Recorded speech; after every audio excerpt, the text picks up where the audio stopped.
You got it? Yes, so let me introduce you Okay. and we'll get going.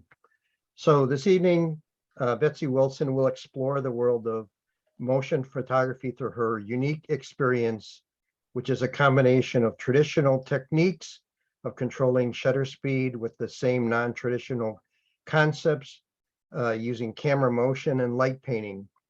Betsy's images will inform and inspire us to try new ideas, using your camera to capture motion in the ways beyond what we see with our eyes result in an endless creative possibility.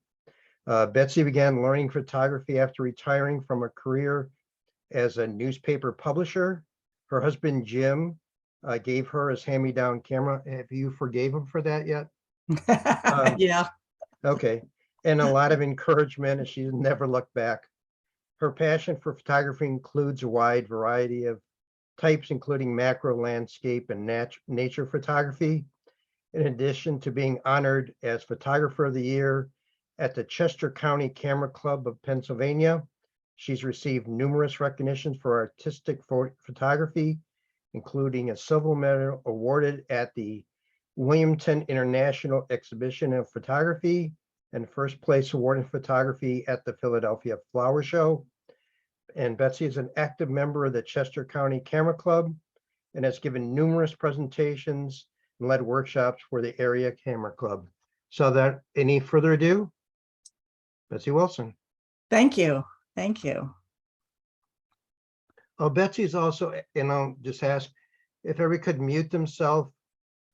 She's wanted to go through her presentation and stop, open up for questions, and then continue on, and then there'll be questions at the end. That's still a plan? Sounds good. Thank you. Yeah. So if you could all mute yourself, I would greatly appreciate it. Okay. All right. So first, thank you very much for inviting me. And I am very happy to have the opportunity to present your club. And I hope I can provide some inspiration. And as you said, my husband, Jim, and I, we're pretty active with our local camera club in Philadelphia. And boy, we've learned a lot from the club. So yeah, I'll take a pause about halfway through, and that's a good time for questions. But if the audio or video or something needs attention right away, please feel free to interrupt me. So if you have any questions, put them in the chat. I don't see it, but I can address that at the break or at the end. Okay, so let's get started. Motion. So many different interpretations. We can freeze a moment in time, capture a special moment. We can use techniques to manipulate motion or sort of stretch it out, see things in a different way. And we can use motion to create a mood or a feeling. So here are some of the motion techniques that I'll cover. Freezing action, a long exposure, panning and zooming. Rear curtain sync can be fun. When you talk about motion, you have to talk about photographing water. I'll touch on neutral density filters and some fun things like light painting motion and a fun toy called a pixel stick. And then I will wrap up with some tricks and some Photoshop ideas to simulate motion. So, and by the way, I can share a PDF of the highlights of the presentation with you, so no one needs to try to take any notes. And most of the images I'm going to show are mine, but I have included some by my husband, Jim, and he is the guilty party who got me into photography about 10 years ago, and I have forgiven him for it. And he's also my technical support, which is why he's also on the Zoom call. I tend to focus more on the artistic side of things, and I can sometimes be a little bit technically challenged. And I think it's always a challenge creating a presentation for a diverse audience with all different levels of experience. So I'm sure, like most camera clubs, that you've got some members that are just starting out and want to learn the basics. And I know you have many very experienced photographers, because I watched the YouTube video on your 5 pictures per maker, which was excellent. And I know you have a very talented club. So anyway, I'll start out with some basics, and I will gradually add some more advanced techniques. And no matter how much we know about photography, I believe there's always something new to learn and some new technique to try out. So most of this presentation will involve in-camera techniques, but I will finish up with some post-processing ideas. So, and I like to start out with a little bit of history. So you may be familiar with this famous photograph by Henri Cartier-Bresson. And it is often used to illustrate what's known as the decisive moment, which is when the visual and the psychological elements in a scene briefly come together. So, I mean, not only did he capture the motion with the man's feet suspended above the water, but look at how the reflection in the water and the man's feet, it's sort of mirrored in this circus poster up behind him. And I love this image of a cyclist. It's believed that he would find his composition and then just wait for the cyclist or someone to move into that exact desired position. It's another decisive moment. So these are both examples of freezing a moment in time. So let's move on to an image that shows motion, and we're going to settle a little wager along the way. So it was the late 1800s. There was a businessman who also owned racehorses, Leland Stanford. And he needed to settle a little bet with some of his buddies because he contended that when his horse was racing, all four legs came off the ground at the same time, which no one had ever seen, so no one believed it. So he paid photographer Edvard Muybridge to prove his point. And Muybridge set up a series of 12 cameras along the track. And as the horse ran around the track, he triggered these wires that set off the shutter release. And as you can see, he won his bet. In the third image on the top row there, all 4 feet are indeed off the ground. Let's move on to a single image that shows motion. So this is Philadelphia artist Thomas Eakins, who was also a photographer. And ironically, he actually worked alongside Edvard Muybridge for a while at the University of Pennsylvania. But Eakins developed his own method with the goal of studying anatomy for his paintings. And, whereas Muybridge's system relied on a series of cameras triggered to produce multiple photos, Eakins used a single camera to produce a series of exposure on one negative. And I want to mention one more from history. It was Ansel Adams, when he was only 25 years old, he created this image of the monolith of Hat Dome. And he first used a yellow filter to darken the sky a bit, but his experience of what he saw was more dramatic than he knew he would get from that yellow filter. So after hiking up this mountain with really heavy gear back then, right? He had only one glass plate left, and he tried a red filter, hoping that it would darken the sky to create the image he imagined or visualized. And this experiment, it actually turned into a turning point for Ansel Adams, because for the first time, he was conscious of the difference between what his camera lens saw and what he saw in his mind's eye as the final print. He discovered photographic visualization, which is a concept that I'll bring up again later. So we'll be talking a lot about either freezing time or capturing a period of time, either using a fast shutter speed or a slow shutter speed. So most cameras have a dial mode S for shutter priority on it. Some cameras have TV for time value. And this means that you tell the camera how long you want the exposure to be. And in most cases, you can let the camera decide the rest. So let's start with the most basic techniques of motion photography. Fast exposures can freeze actions that happen much faster than the blink of an eye. So this was shot at 1/2000th of a second. And, people always ask about settings. So I will include the aperture and ISO on most images. But for motion photography, the most important factor here is almost always going to be shutter speed. A skateboarder in Central Park, frozen in midair, 1/500th of a second. There's my husband, Jim. He's tossing cherry blossoms in the air. And more skateboard antics. This one was taken by Jim. And those feet coming up out of the water. I just like to imagine what thoughts must be going through the minds of that couple. And fast shutter speeds are almost always used to capture sports events, to freeze the action. But in addition to sports, there are many other fleeting moments that I think the only way to capture is with a fast shutter speed. So I don't know if any of you have ever attempted to photograph frozen soap bubbles.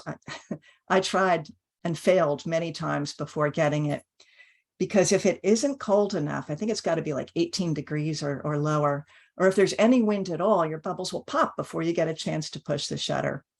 And be prepared to freeze your fingers off.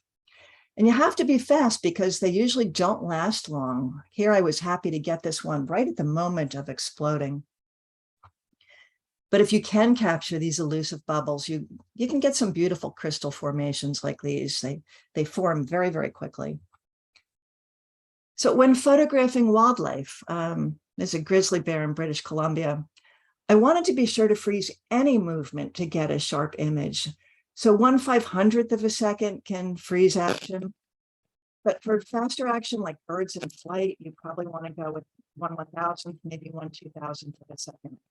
So again, these images are all taken with the camera set to shutter priority.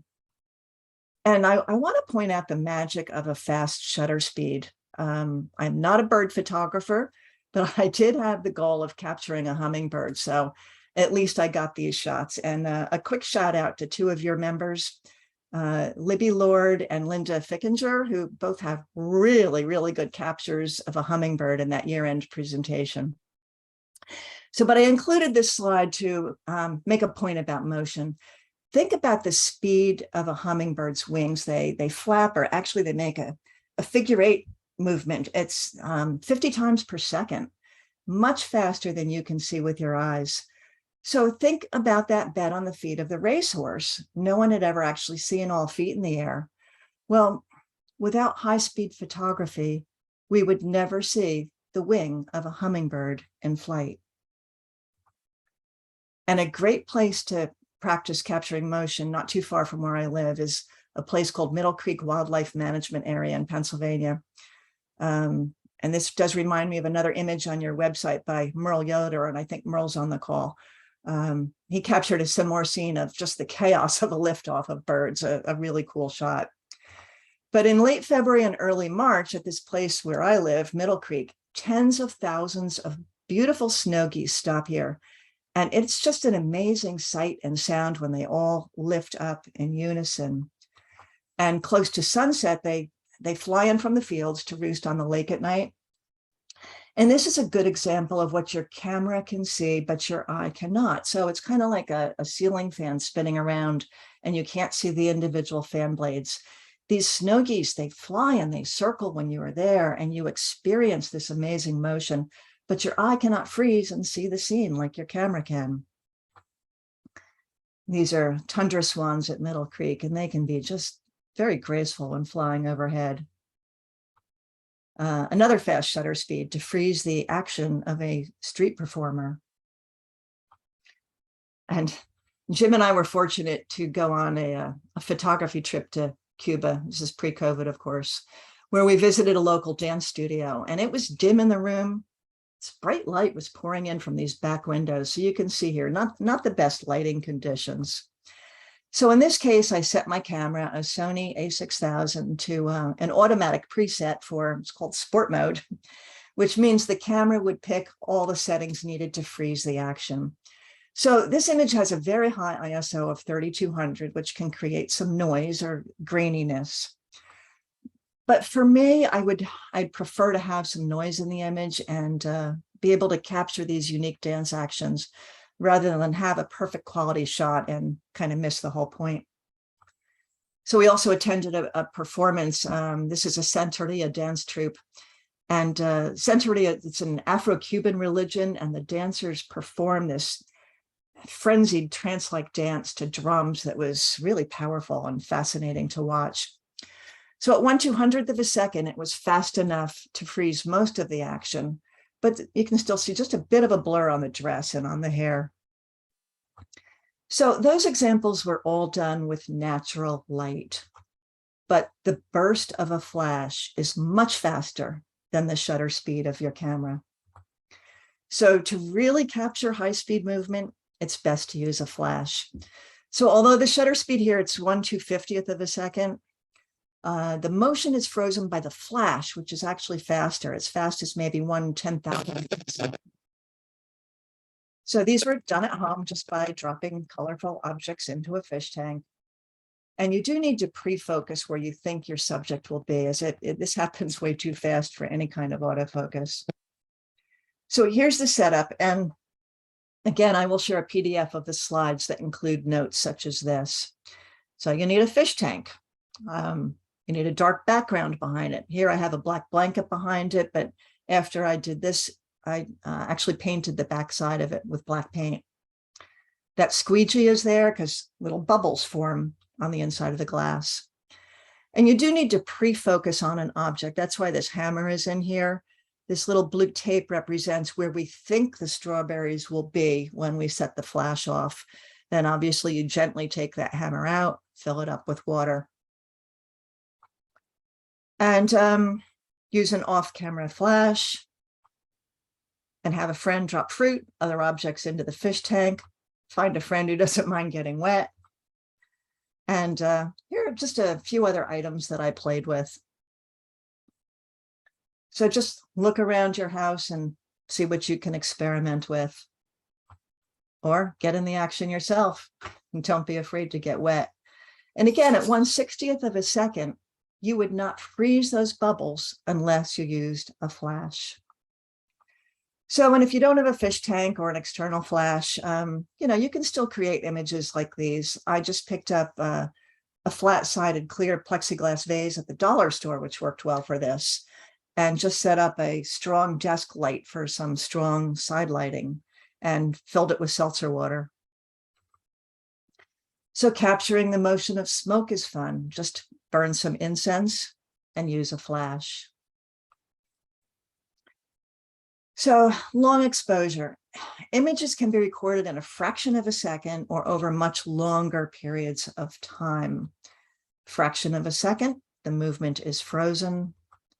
Now it's slowed down to 1/15th of a second, introducing some blur, allowing the camera to capture the movement of the birds. And I think even with wildlife, longer shutter speeds, I don't know, just lead to surprising new types of images. You never know what you're going to get. So just experiment with different shutter speeds to make creative photographs.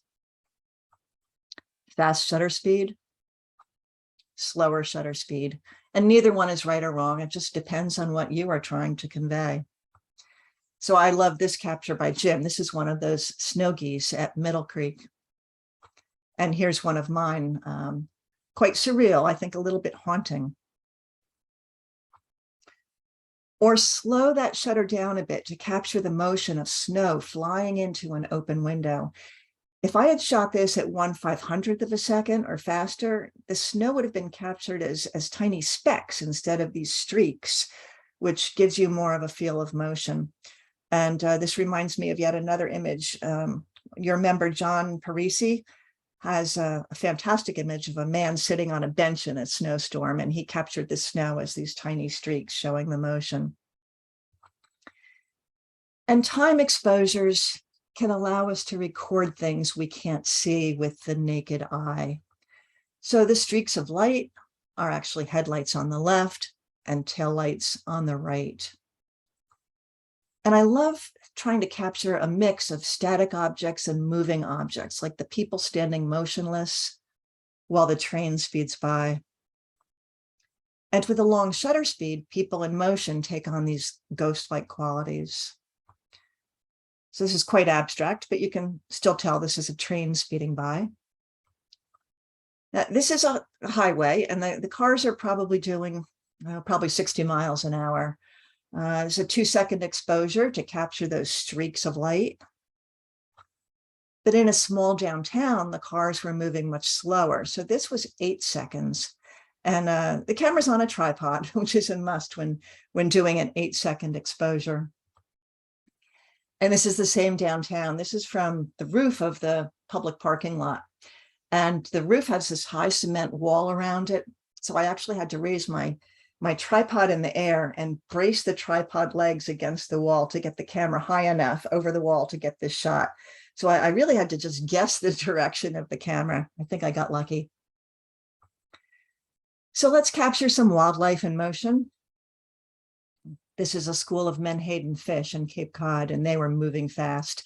And I just love this spiral pattern that they made. So here's a selfie of my shadow. It kind of gives you an idea of the sense of scale and how many there were. It was really cool. A muskrat in a wildlife preserve in Delaware. Not where you would expect to capture wildlife. This is a sculpture garden in New Jersey, but these birds happen to be there. And this one, I was just happy also to capture that reflection. And an unlucky fish. So I'm not sure what kind of bird this is. I think it's some kind of a stork. This was from a wonderful trip we took to Botswana a couple years ago, and a few more from that trip. So this one just kind of makes me laugh. And these elephants would dust themselves. First, they splash themselves with water, and then they create their own dust storm. Apparently, the dust cools them off and protects their skin from parasites. Here's a capture of the elephant just tossing the water up. This hippo is thrashing about. It was actually sparring with another hippo, and this was quite intense. And this was taken from a boat right down there. We were pretty close. This one's much calmer, a baby baboon cradled by his mother. So let's move on to setting up the scene and waiting for something to happen. So like Henri Cartier-Bresson's famous image, so he would scout out his composition and then wait to capture that just precisely timed moment. So what we see here is probably the result of the so-called fishing technique. You find that good location and then just wait for your subject to enter the frame and complete your composition.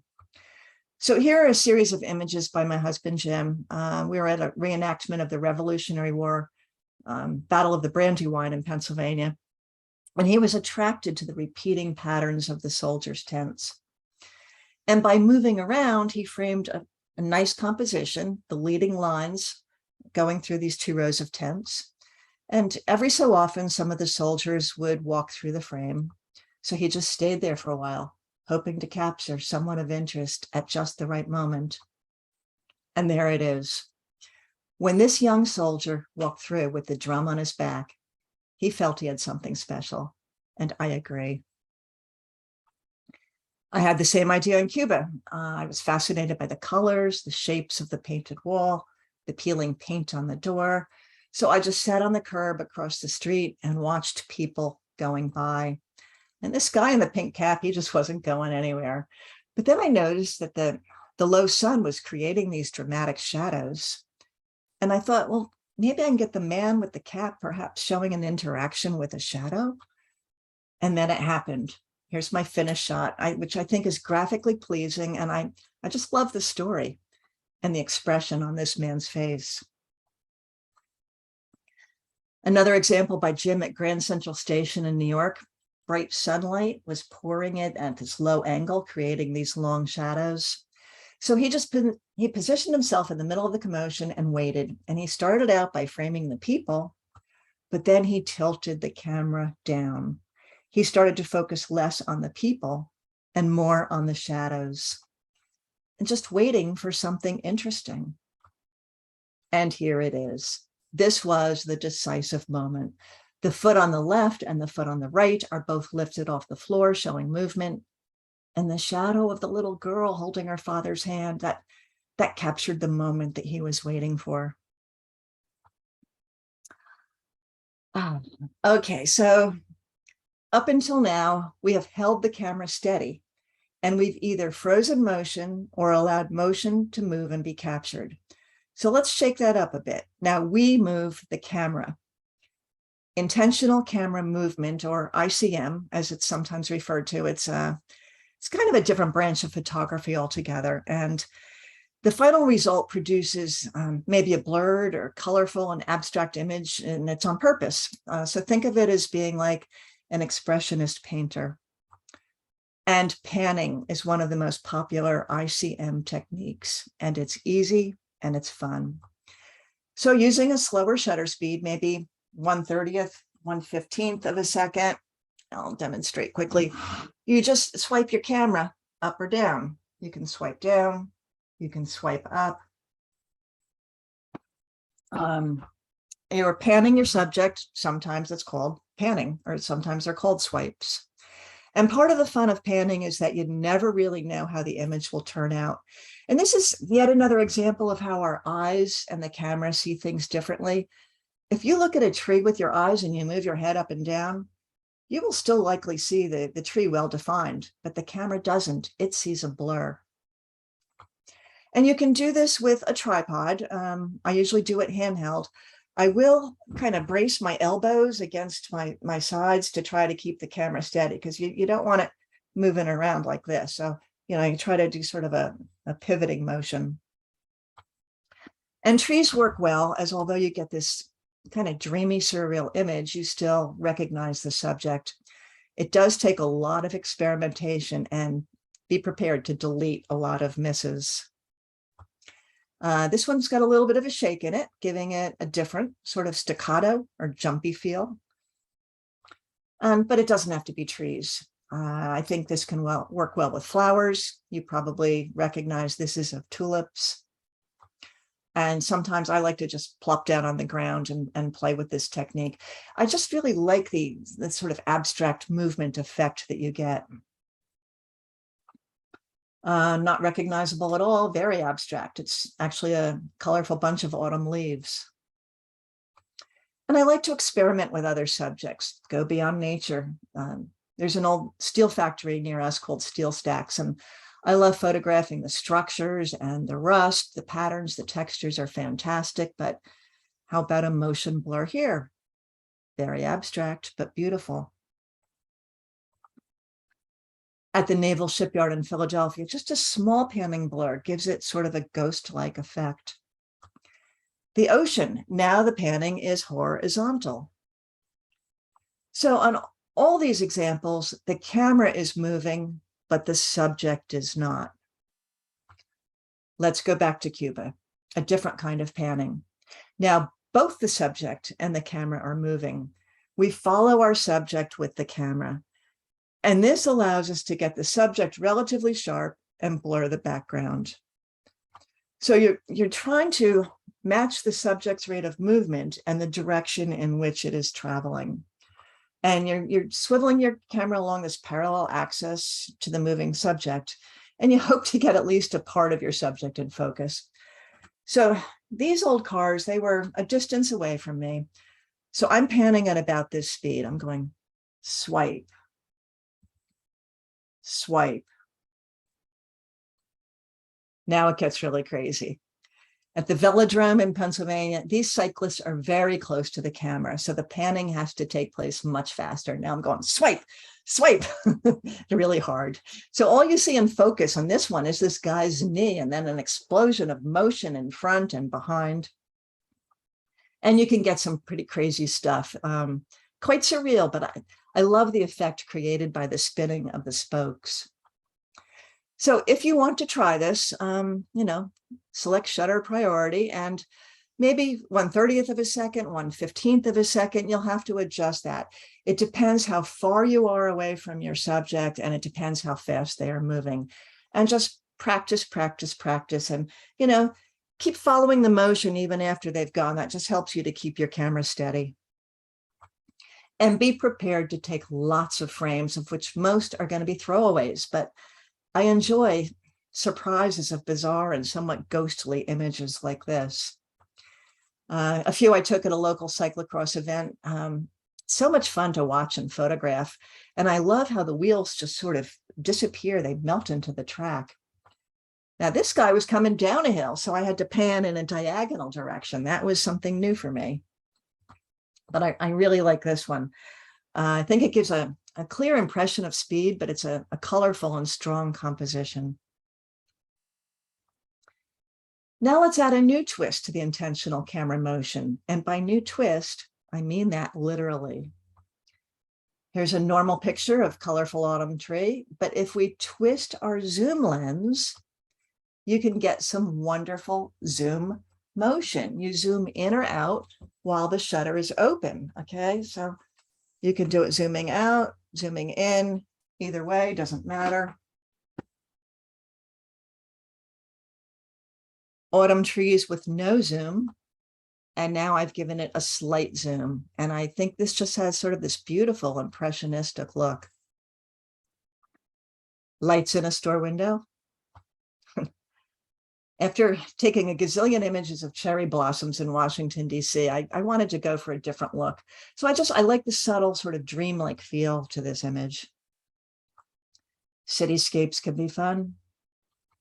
Or just a subtle zoom on neon lights. Kind of gives it a new look. Or try a rotation blur. Okay, so this is not a zoom. Don't need a zoom lens at all. You're spinning your entire camera while gently while the shutter is open. I do this a lot, by the way. So I didn't even know I took this shot. Not sure if you would call this a zoom or panning or what. I was actually up on a ladder to get above this field of sunflowers, and I must have pushed the shutter button on the way down, but I think it's kind of fun. So, and a perfect time to practice these motion techniques is with holiday lights. So here's the traditional Christmas tree shot. But watch what happens after I have a glass of wine. It's having a bit more fun. Oh, I like that. I think maybe I'll have another. And with some more wine, it's really starting to party. Disco party. Okay, I think this one may have been after maybe a little bit too much wine. It's actually a combination of a zoom and rotating the camera at the same time. Another combination of panning, twisting, and a zoom blur, basically a hangover. So these are actually holiday lights on an outdoor tree. I had read an article by Olympus about doing rotational blurs and decided to try it out. So I put the camera underneath a lit tree and spun the camera. Here's a crop of one of my experiments, very abstract, but I like how you can see the effect of the pulsating lights. This was pretty hard to set up and try to get the camera on a tripod pointing straight up. And as usual, I wound up with some surprises. So it was freezing cold out. I probably hit the shutter with my gloves on and didn't even know it. But that's kind of cool, isn't it? I liked it. Well, we can't have a conversation about motion photography without talking about water, because I think water is probably the best subject to experiment with different shutter speeds to get very different results.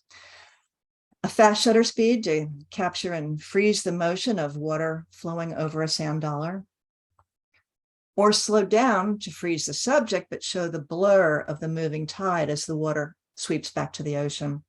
So if you try this, be sure to hold on to your tripod. I almost lost a camera on this one. And this is somewhere in between. At 1/10 of a second, the splashes hitting the rocks appear kind of stretched out and are emphasized. This great blue heron was flying in one direction above rapids below, flowing in another direction. And so to freeze the motion here, a very high shutter speed was needed.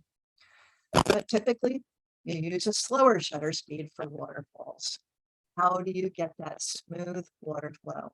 Some call it maybe a cotton candy look. If you want to get that look, that's up to you.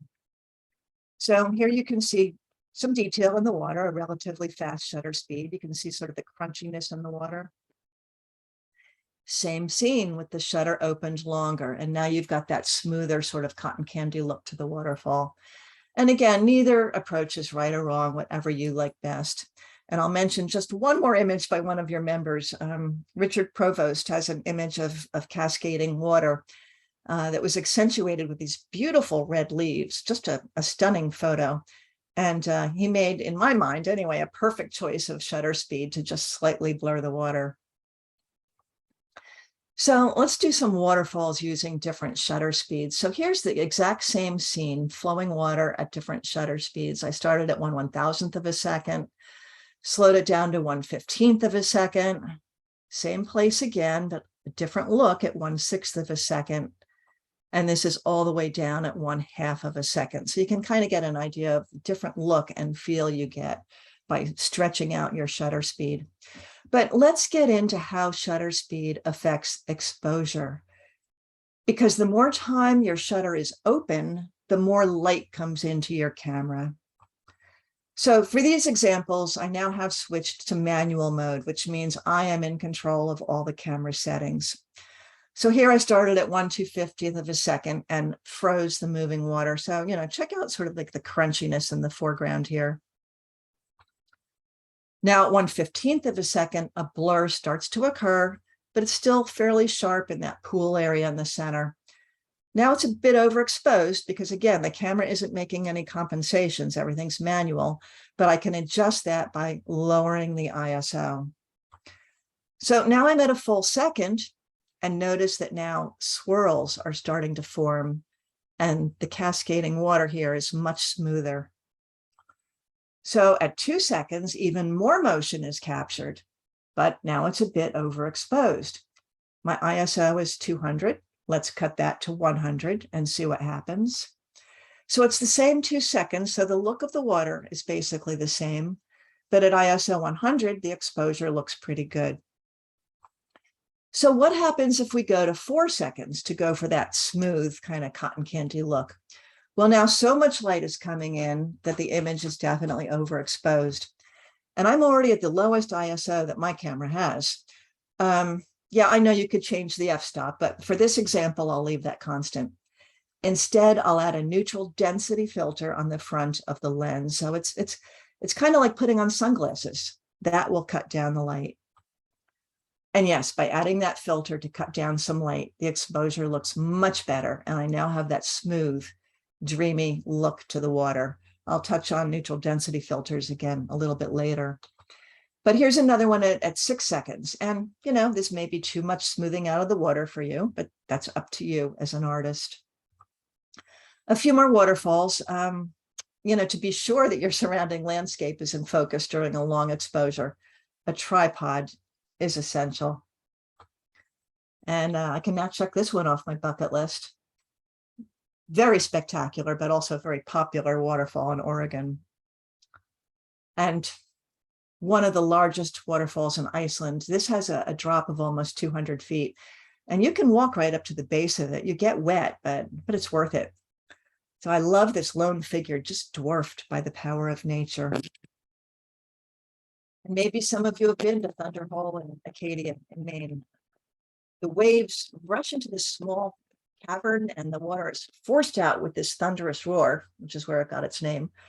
Not a great spot for this man to be standing because some years ago, 3 people were on the rocks when this rogue wave came up and unfortunately washed them out to sea. Very powerful force of water. And a very different image of water. Now it's flowing and serene. This was of the swells created off the back of a powerboat. The beautiful fountains at Longwood Gardens in Pennsylvania, I'm fortunate to live nearby. And they don't allow tripods during the fountain show, so this is handheld. I was somewhat far away, and you can see it has a really, really high ISO of 16,000, creating some noise or that graininess, but it doesn't bother me. And we don't always have perfect weather conditions. Jim and I were at a Pennsylvania state park, and this huge storm was coming in, so we took cover in our car just in time. And once we were trapped in the car, what do? I take out my camera and I take shots through the windshield of the pouring rain at varying shutter speeds. I practice. That's how I learn. And when the rain let up, I captured this graceful flow of water. So this was taken on a bright sunny day. There was a sprinkler going and the sunlight highlighted these streaks of water. So again, I'm sort of experimenting with different shutter speeds. And then I just turned a bit, and this is the effect of 2 sprinklers crossing paths. Now this might be a little bit difficult to figure out. I think you get the sense of water flowing, but the image is a bit abstract. Is that some kind of rabbit from Mars swimming through rapids? Well, it's actually simulated motion, as in reality, nothing is moving. It might start to make sense in its original vertical orientation. It's a macro image of an icicle. So still talking about water, Jim and I, we do all sorts of wacky photo experiments. So we wanted to capture wine splashing up the side of a wine glass. You may have seen this on some wine labels, like the expensive wine that I buy that comes in the big cardboard box. So Jim built this ramp and put this wooden stop at the bottom. So when the glasses slid down, they would hit it, causing the liquid to flow up and out the side of the glass. And this took a lot of practice, and we're getting closer. Yeah, that's kind of what we wanted. And okay, time to bring in the food coloring. Oops, we had a casualty. Okay, that's kind of what we're looking for. And we got some random splashes. We finally got a pretty good one. And we just cropped it a little tighter for the final image and gave it a high key look.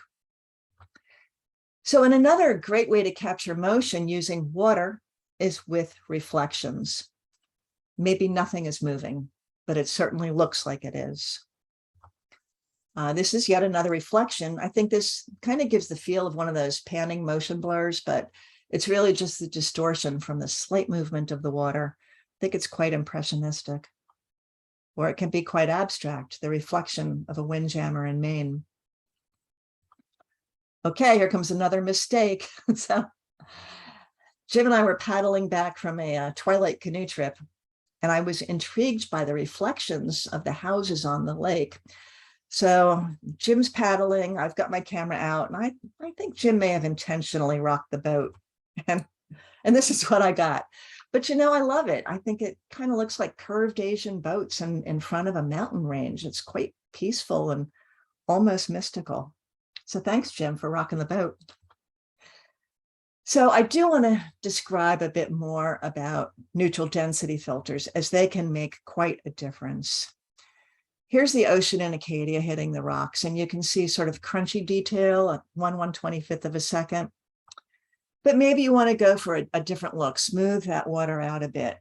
But going to a full 6 seconds on a bright sunny day, it would look something like this.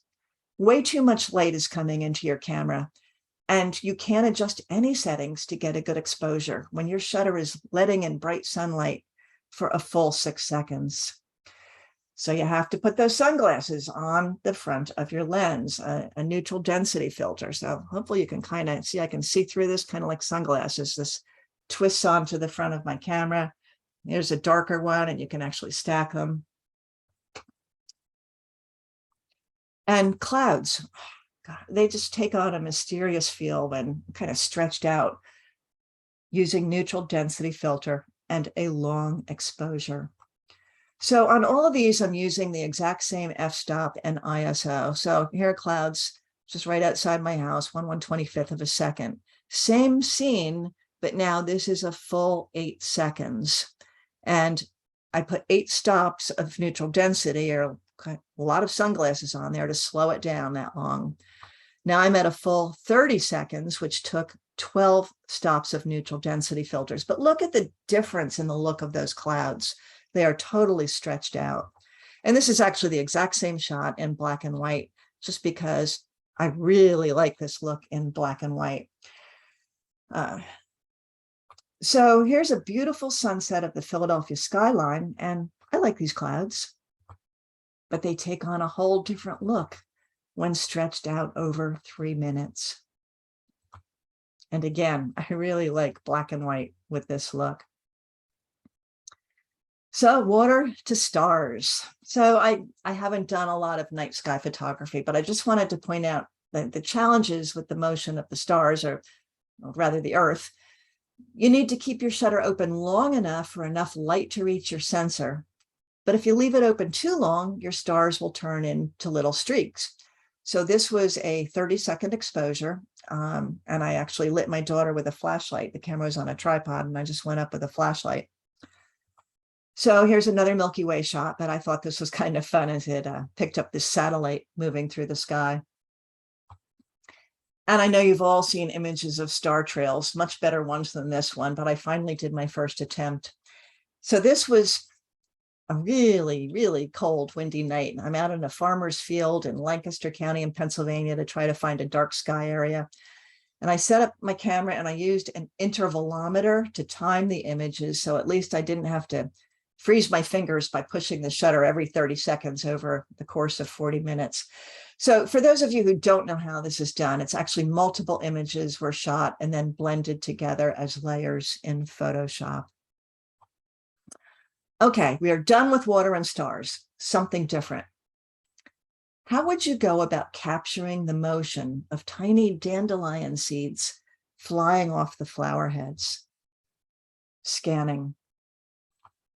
The camera is a flatbed scanner. This is just a scanner we bought to scan documents. It's called a Canon CanoScan. I think it cost about 125 bucks. So the image on the left shows how tomatoes and onions were placed on the scanner, and this is the resulting image on the right. So notice here's a big onion bottom left, top right, and in the final image, bottom right, top left. So everything is not only upside down, it's backwards. This is what an arrangement looks like as it's placed on the scanner. It looks like quite a mess, doesn't it? Here is the scan from that mess. So you can see down here a big mayapple flower and a small mayapple flower. Here they are. Here's the big mayapple flower and the smaller mayapple flower. It's covered with this sprig of azalea. Here's that sprig of azalea. So hopefully you can kind of get the idea of what's going on here. And here's how I use this to simulate motion. This is jewelweed. And as a kid, I loved gently trying to grab these seed pods and then letting them pop open in my hand because it makes these springs that shoot the seeds out. So I just laid the pieces on a scanner to make it look like an exploding plant. Lettuce, tomatoes, and peppers gently falling to create this beautiful salad. Well, this is actually a composite of two images, as the floating veggies were done on the scanner and the bowl was just a straight camera shot. And then I combined the two in Photoshop. But you can simulate the magic of milkweed seed pods floating away. And I don't know how you could capture this out in the field.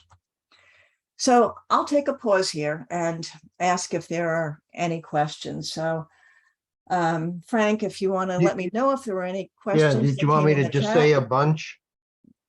A bunch? Yeah. Excellent. I love it. First question is for me. So when you were lighting your strawberries dropped in water, were you positioning your flash in front or to the side? I believe it was to the side. Yeah, it was to the side. Okay.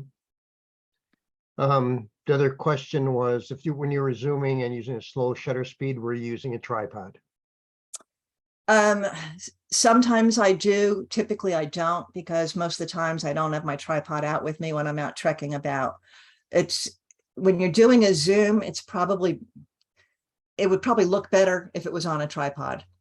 If I don't have the tripod, I try to make myself a tripod. Okay. And then the other question came up about neutral density filters as opposed to using polarizing filters. So the question was, how would you choose? And obviously polarizing is not going to stop as much light as the neutral. Yeah, that's really the difference. I do have a polarizer that I use, and I'll use that if I just want to get the glare off of the water, or there's just, some light. It will knock down the light. But if you really want to do a long exposure, like stretch out those clouds, the polarizer isn't going to do it. You really need to put on a lot more sunglasses. When you're using your neutral density, are you using ones that are preset, or do you ever use a variable neutral density filter? I have not experimented at all with a variable. I have just 3 of these. I have a 2-stop, a 6-stop, and a 10-stop. And you can add them together. So I can add a 2 and a 6 and make an 8-stop. But I know a lot of people use the variables, but I've never experimented with that. All right, I'll open up if anyone else has a question. Yeah, if anyone wants to unmute and just ask anything. I just have a comment. Lead Filters does have a system that will allow you to use neutral density filters and a polarizer simultaneously. They have a setup so you can do that. Yeah, I had heard about that, but my question is, when you have your neutral density filters on the front of your camera, you can't see through it. It's too dark. And the polarizer, you'd have to see, wouldn't you? To see when you twist it if it's working or not. So how does that Well, work? with the Lee filters, they're square and they slide into a bracket. So Okay, okay. you can rotate that entire carriage until you get the optimal polarization effect, and then slide the neutral density filters in, and then Okay. All right. That makes sense. Thank you. Because yeah, I was curious about that. Thanks. Hey, Betsy, I just want to say I love all the pictures, but I really, really love the cycling shots. The which shot? The cycling shots. Oh, the cycling shot. Good. Thank Yeah, you. oh, amazing. Yeah, I loved them. Yeah, it's a lot of fun. Like I say, it's hard to do, but it's a lot of fun. Speaking of those from the velodrome, Yeah. what focal length were you at? How close were you to that action? Gosh, I was probably 10 feet away. We're right up next to this wall where they come around. So very, very, very close. So I'm not quite sure what camera I had, but it was, probably like 16 or 18 or something like that. It had to be a bit wide because I was so close. Anything else? No, just a comment. So on your scanner images, Yeah. so just to point out to everybody, those are done on a scanner, not a flatbed printer scanner. Because one has a depth of field, the other one does not. But there is a, I don't know if she's a photographer, Ellen Hoverkamp. Yes, She I've actually seen has her a work. book out. Yeah, she does excellent work, and all of Beautiful. her images are done by scanner. Yeah, yeah. One question people usually ask, they ask how I get the dark background on the scanner. Is the lid down? Are the lights off? And the answer is no, the lid is up. You saw those tomatoes and flowers, they've got form to them. So you can't put the lid down. And I do this in a room with the light on. The light underneath the scanner is so close to the subject, which is laying, right next to it, it falls off very quickly. So and you wind up with this dark background. I sometimes have to touch it up, but you get this really nice background. Yeah, because there's nothing to reflect the light back when there's nothing there. Yeah. Those were excellent. Oh, thank you. Okay, should I move on? There's no more questions. Let's go. Okay. Let's move on to rear curtain sync. So when shooting with a flash and using a slow shutter speed, you can actually kind of record movement and freeze it at the same time. So here I held up 4 golf balls. Jim opened the shutter. I dropped the golf balls. They bounced down, came back up. They suspended in midair for a fraction of a second, came back down, flash. So here I did a selfie. This is just the on-camera flash with a 10-second delay on the timer so I could run and get in front of it. So there is a setting in most cameras called rear curtain sync. And basically, when you take a shot, the first curtain opens, letting the light into your camera. And then at the end of the exposure, the second curtain closes, and then they reset and get ready for the next shot. So with rear curtain sync, it opens up and motion's taking place. And then right at the end, flash. So something, again, is you can actually see something in focus. So then I experimented with some light sticks and probably some wine. There's Jim in the next room trying to ignore me, but I'm just experimenting and having some fun. And Jim and I played around with this during the shutdown. This was a 2-second exposure as I move through the frame. And again, the flash happens at the end, so you can see me at the end there. I like this one. I think it kind of looks like my hair flew off. So we had this sort of mottled gray background set up, which is why you see sort of this smoky textured look.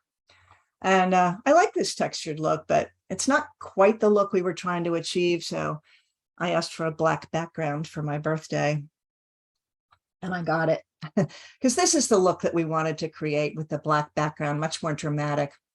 And again, I'm relying on Jim. He's the lighting expert. Of course, he took this shot because that's me.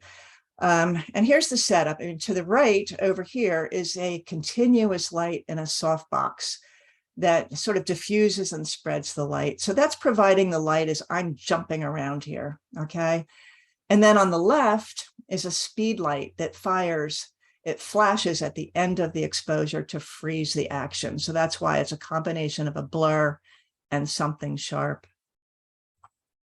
And another from the same photo shoot. Jim says I look like an angel. Ah. So, okay, LAPP, or light art performance photography. Not only a mouthful, it's a style in which you literally paint your pictures with light. And I think this is a lot of fun. And the crazy part is it's actually created with only one picture. No Photoshop skills are needed. You just kind of grab a light and experiment. So if I was in the room with you, I would ask you to guess how I did this. Some of you can probably guess. We actually attached a string of LED lights to a canoe paddle, and this is the motion of the paddle as Jim paddles in the dark, and I take a 30-second shot. And here's another one done the same way. And some of you have probably done this, fire spinning. It's done by swinging steel wool that's been set on fire. Our camera club hosted a workshop, and we did this in a safe location, by the way, at a firefighter training location. But with a slow shutter speed of 10 seconds, it kind of stretches out those sparks and you capture this rain of sparks flying down. So of course we had to try something similar at home. I am wearing a safety apron and gloves and goggles. But now Jim has me holding a grinder on a piece of sheet metal to create these flying sparks. So this is actually another example of that rear curtain sink, as it is a long exposure of half a second to show the spray of those flying sparks, but then the flash to light me at the end of the exposure. And then the next thing I know, Jim is asking me to wear my dark exercise clothes. And then he's wrapping colorful string lights around me. And I'm thinking, now what the heck is he trying to do? This. He had me run through the frame when it was dark enough. So again, it's a combination of light painting, or that LAPP, and rear curtain sink as the flash was burst at the end to freeze the image of me. It could have been just the lights, but I think it gives context if you can see that I'm attached to them or they're attached to me. So this one usually stumps people. How was this done? Well, we have this friend, Charles, who loves playing with all sorts of toys to create light motion. And Charles did a workshop for our club. So you can see here, it's a bicycle tire with lights placed around the rim. You get the idea of how it spins on the floor. 4 seconds for it to go around in one rotation. And then Charles just held the bicycle wheel and kind of walked through the frame, just sort of spinning the wheel around a little bit to get this. Here's Charles holding a lightsaber. And this image gives you an idea of what is going on. This is what the image looks like in the dark. And here he is swinging it around him. You can see his silhouette in the middle. And here's my husband, Jim, again. He's a good sport, isn't he? So for this one, our friend Charles is actually walking around Jim waving a red flashlight wand. And my camera was on bulb mode, meaning that the shutter was opened with a remote cable and left open until Charles was finished painting with light. And when he said stop, the remote button was pushed again to end the exposure. So that's why you see that strange 53 seconds down there. And something new I learned when I was putting together this presentation, physiograms. I think they make these really cool abstract light painting images, and the patterns are similar to those created by a spirograph, if you had one of those when you were a kid. It's pretty easy and cheap to create, so give it a try. Here's the setup. I attached this little pen light to a string and I hung it from a ceiling fan. The ceiling fan is off. That's not what gives it the motion. When the string and the flashlight were hanging down, I just pushed it in sort of a little pendulum motion to get it swinging around in a pendulum. And you can just create some fun otherworldly graphic images. So let's move on to long exposure, multiple flash. Now we paint with bursts of light. So this is just a single frame of just 2 dancers. A tripod is a must. You set it up in pre-focus, turn out the lights, leave the shutter open for 8 seconds. And a burst of flash from a speed light was manually triggered by our friend Charles to freeze them. So the shutter's open, flash, flash, flash, flash. Another one, this is also 8 seconds, and the flash went off 5 times. So of course, Jim and I had to try this at home. This was done with a Canon speed light, which he can set in multi-mode, which means it was preset to fire 5 bursts per second for 3 seconds. That's how you get those 15 flash bursts. Here's a rather surreal image, but this is what it started out like. And we made many attempts at this, and most were just a confusing jumble, kind of hard to tell what the heck you're looking at. Maybe it's because I don't know how to jump around properly, but I rather liked the jumble of hands. So I edited Jim's picture and cropped in on just that. I thought that was kind of cool. So this one worked a little bit better. So now Jim lowered the number of flash bursts from 15 down to 9, and it's a bit less jumbled. And I think I'm about to punch myself in the face. And Jim was awarded this toy at one of our camera club celebrations. So there are actually 200 tiny LED lights along the edge of this stick. And the pixel stick comes with a dozen built-in patterns, different colors, rainbow patterns. And if you kind of wave this stick around a bit while walking, it creates these really cool patterns as lights are constantly changing. And here's that pre-programmed rainbow pattern. And you can just, create a lot of fun stuff like this. Here, Jim asked me to hold the pixel stick close to the ground and walk through our woods. Let's add a person to the shot. We asked our friend to pose as still as possible while we walked behind her with the pixel stick, so she appears in silhouette. So remember that rear curtain flash? Okay, here it is with the pixel stick.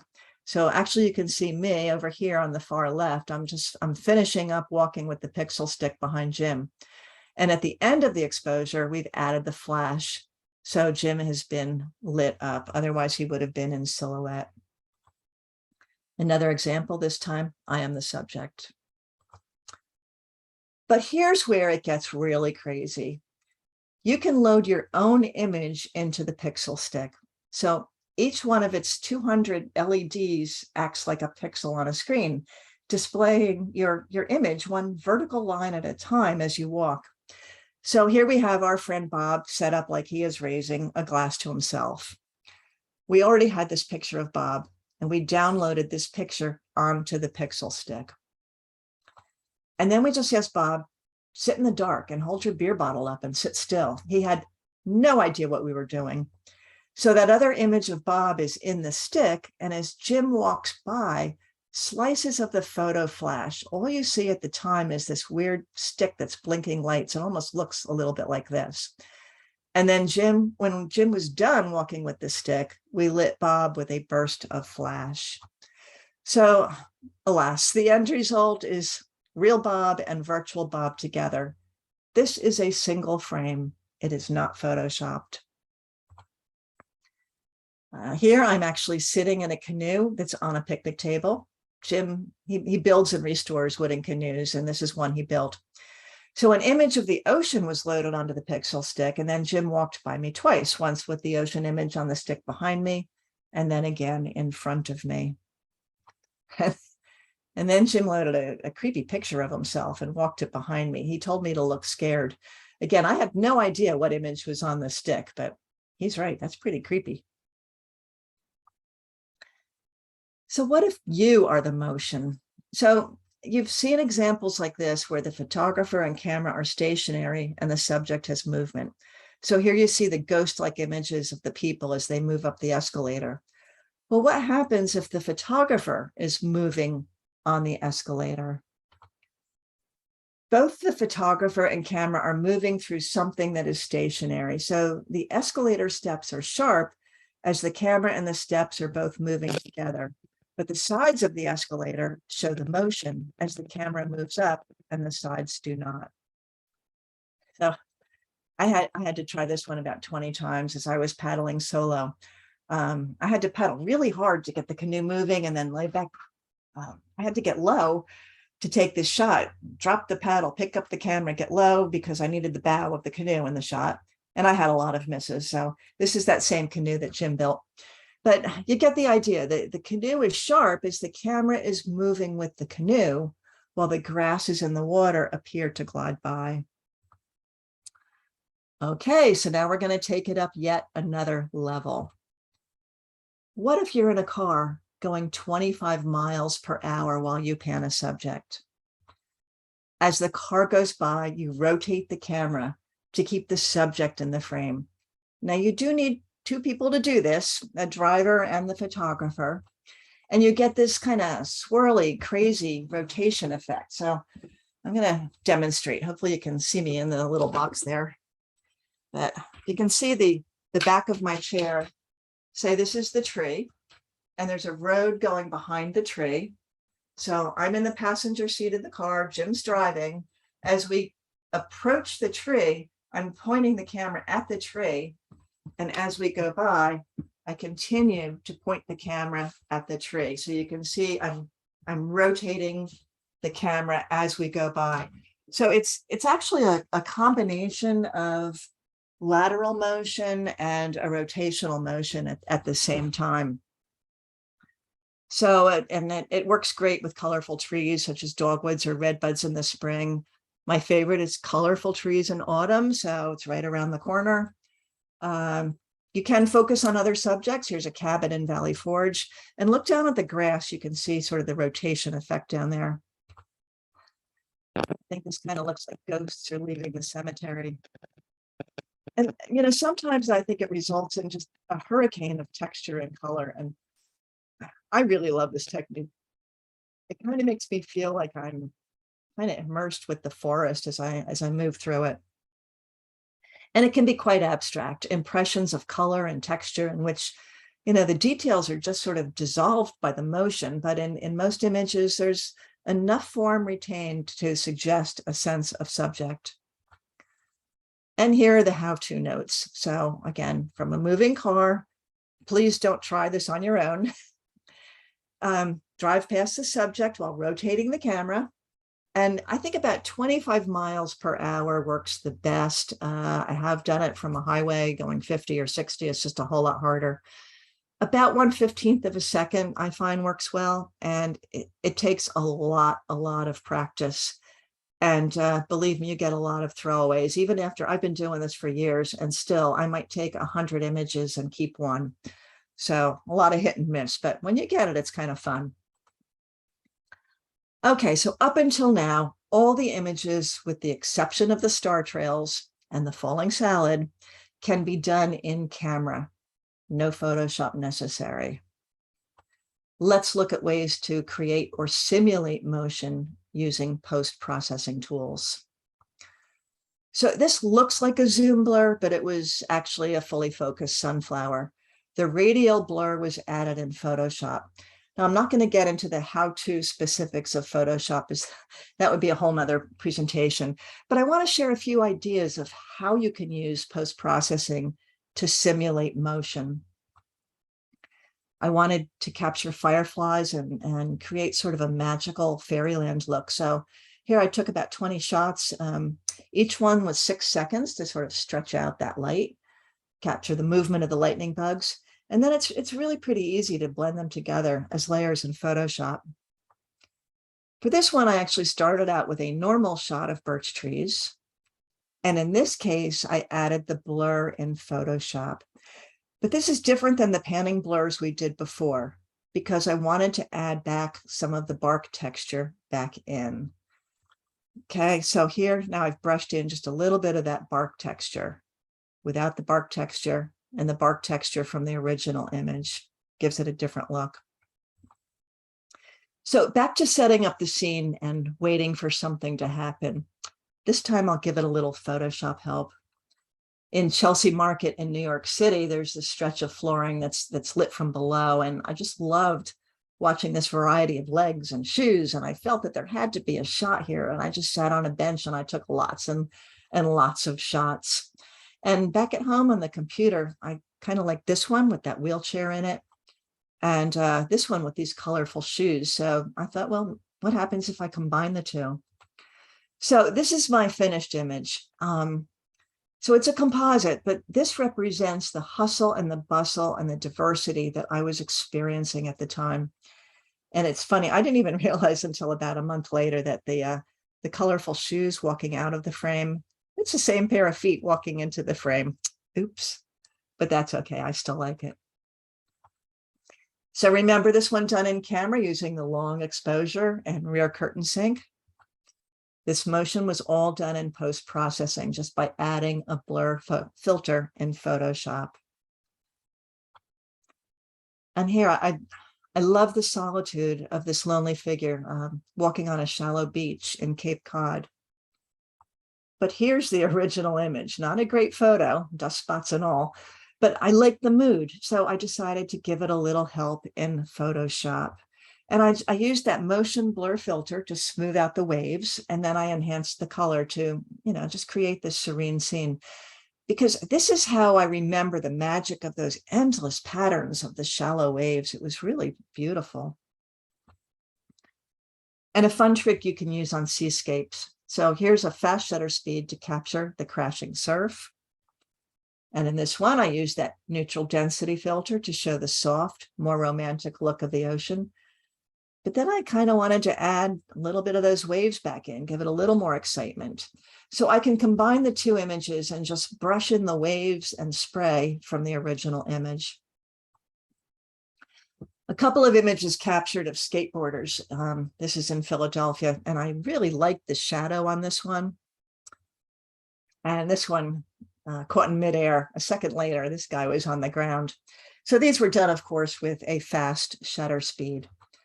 But I wondered if I could simulate the motion by using multiple images similar to what Thomas Eakins did in 1885. So I stood in one place and put my camera on burst mode. And I'm just clicking away here. 13 images blended together in Photoshop. And I did the same with the snow geese at Middle Creek.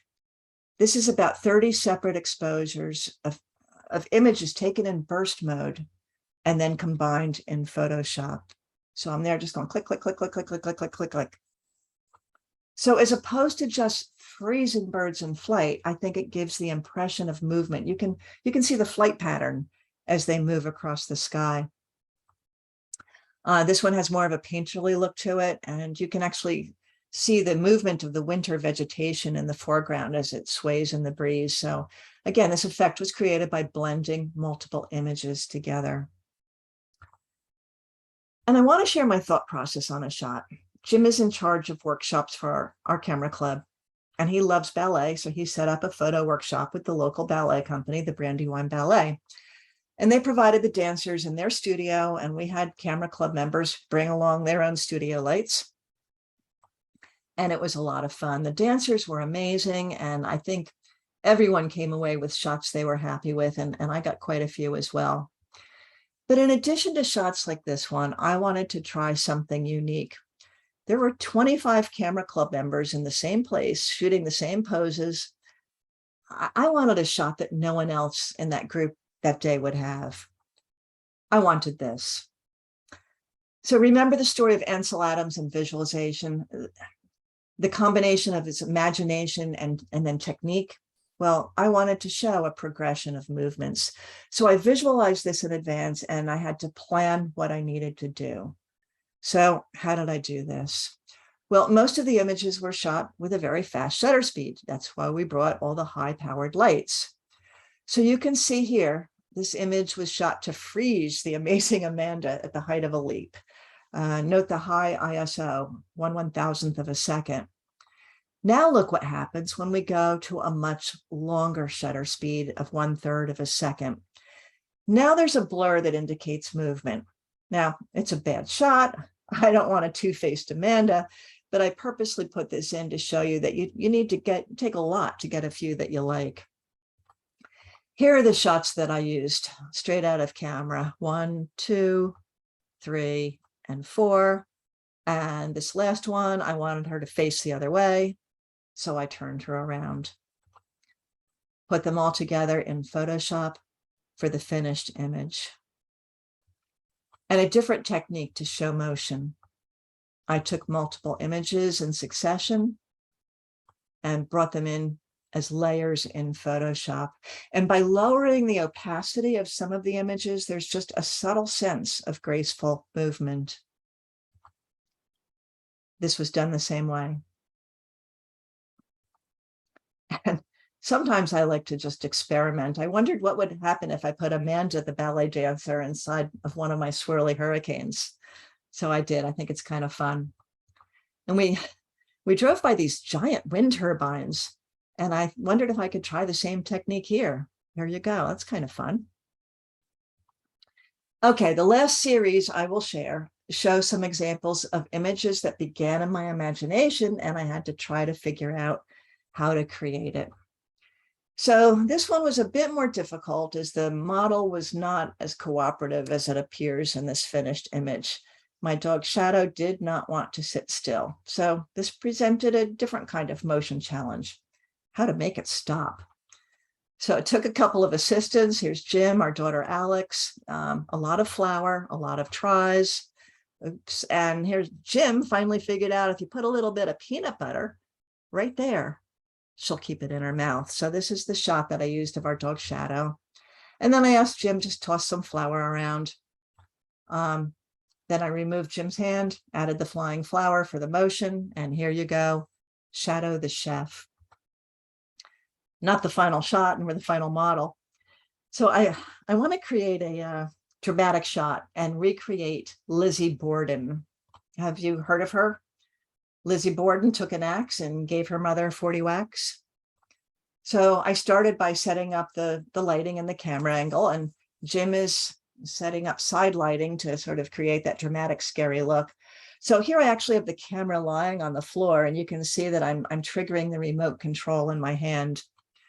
Now we bring in the real model, our daughter Alex, and try to get her to look menacing. She kept laughing. And I took quite a few shots. So I'm actually holding a fan to try to get her hair to fly up. First I tried a hair dryer, but it just wasn't powerful enough. So I held up an electric fan and that worked better. We're making adjustments to the lighting. We had some problems. When she lifted the axe, it made a shadow across the side of her face. So we're moving around, doing a lot of different shots, and we're getting closer. Here's my finished image, Lizzie Borden. And that makes me shudder. Another version from the same shoot. And this one I converted to a sort of a sepia tone to give it an old time look, but I think still quite terrifying. Well, this is our other daughter, Kelsey. She looks a bit nicer, don't you think? So when we were stuck at home, Jim and I watched a lot of photography videos and practiced lighting, and Jim is much better at lighting than I am. And he set up this softbox light above Kelsey that provided this really beautiful light. And for Kelsey, I didn't even use a fan. I brought in the leaf blower, and Jim put on a couple of colored gels, and we're just playing around with stuff. And I asked Kelsey to pose with a lantern like she was afraid and running away. She plays a virtual game with friends called Pathfinders that includes dragons. So I envisioned a composite of her running through the forest being chased by a dragon. So then I photographed her Pathfinder dragon. Went into my archives, found an image of the redwood forest in Oregon, added a blue tone in Photoshop, and then I blended them together. Now I just need to add the dragon. And you know what? I hate it. I think it just looks stupid. So, not everything goes according to plan. So I scrapped the dragon, but I kind of like the image. So I thought, well, let me just change the crop a bit. I want to try putting a little light in that lantern and see if I can change the glow on her face to match the lantern. So here's my finished image, into the woods. And you can use your imagination as to what she's running from. All right, I have 2 more examples and then we'll wrap this up. Our camera club has a fun summer challenge. And a few years ago, the theme was song titles. And we are assigned 10 different song titles to illustrate with our photography. So you may know the song, I Set Fire to the Rain by Adele. Well, I immediately visualized the image I wanted to create. I wanted it to rain water and rain fire on me. So I started with a shot of me in one of our canoes. Jim also built this one. Cropped in, I'm going to use this in the shot. Then I used the fire from that fire spinning workshop. And I'm going to use some of these sparks in the final image. Then I needed rain, so I asked Jim to hold up the hose at the garden.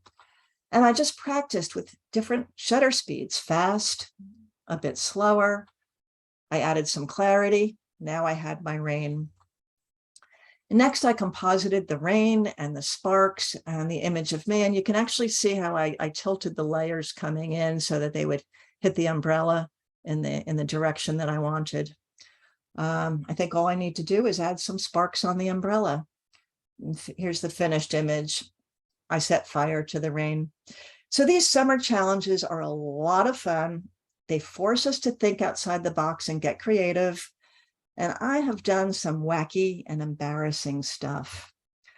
All right, here comes the last one, I promise. So you may know the song, It's All About That Bass by Meghan Trainor. Well, if you do, you know it's actually all about one's derriere. So an image popped into my mind. There was this rather famous image making its rounds some years ago on the internet of Kim Kardashian with her rather shapely butt. So yeah, I have no shame. I'm going to try to replicate this shot of Kim Kardashian. So I did this when Jim went out, as I was too embarrassed to even let him know what I was doing. So you can see I'm holding the remote in my hand and I'm trying different poses and I bring in the props. This is the one that I went with. Remember those wine glasses with the splashing wine? Here they are again. My final image. Yeah, it's pretty clear. I ain't no size 2, but I can shake it like I'm supposed to do because I'm all about that bass. So yeah, we've all gone stir crazy the last couple of years while stuck at home, but there are just so many photo techniques you can learn and try out at home. You don't need to travel. Just experiment, try something new, and have fun. And I have had fun giving this presentation to you, and I thank you. So here is a final image. This has my website and our website. It's Jim and my website and my email. Again, I'm going to share a deck of many of the slides with Frank, and Frank, you can get them out to everybody. And that will have also my, this slide on it with my contact info. So if you're trying one of these techniques, a few days from now, and you want to email me, feel free to. I'm happy to see if I can help out in any way. So, but let me open it up, see if you have any other questions or comments, and I will stop sharing my screen, and please unmute and let us see you again. And thank you.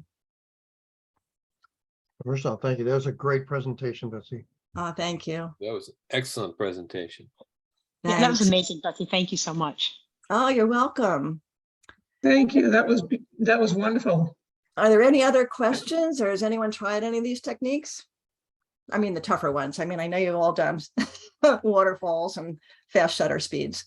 I have a question. Have you, Sure. so any of the light painting or the things that simulate night, have you done any of this during the day using your ND filters, and does it work?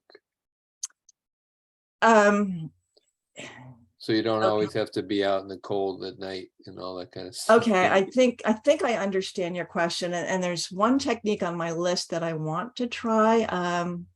That friend Charles that I was telling you about, who does all those crazy light things. He was challenged at Longwood Gardens to take a photograph of an orchid when it was surrounded by all these other orchids and leaves and vegetation and people. And at Longwood Gardens, you can't put like a backdrop behind an orchid. You can't touch them, obviously.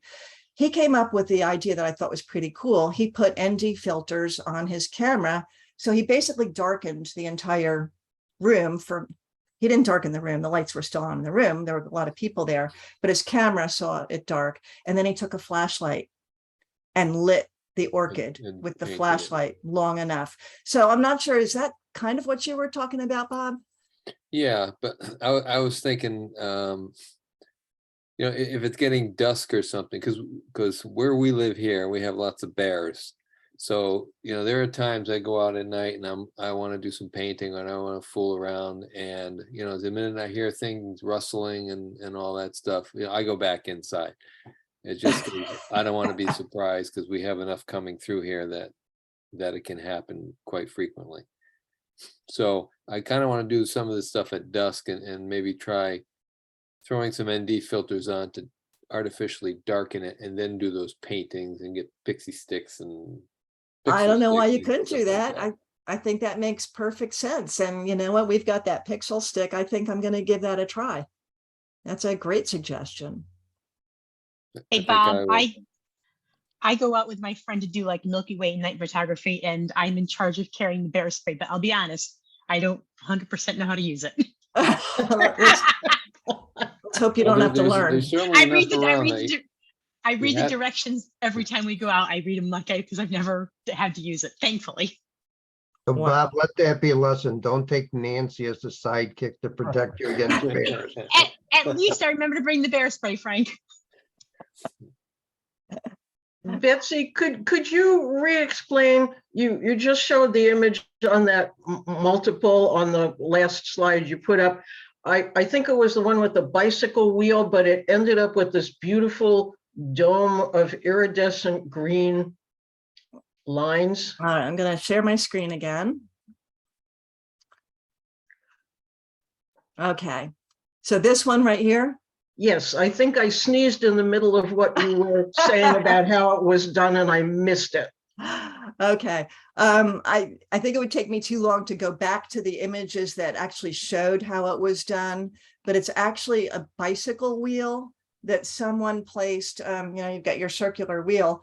Someone placed little lights all the way around that wheel, and then the wheel, say this is the wheel, had a post coming out of it, kind of like this. So then the post is on the floor and the wheel kind of spun around in a circular motion. I'm not sure that I explained that properly. I will tell you, I think you need to have a real mechanical brain to be able to, those lights have to be placed, very carefully around that wheel, spaced apart, just exact. So, but yeah, it's an unusual but fun shot. Yeah, okay, thank you. You're welcome. Any other questions, comments? Really enjoyable presentation, and I Thank you. appreciate your being here with us. Oh, thank you. I enjoy it very much. So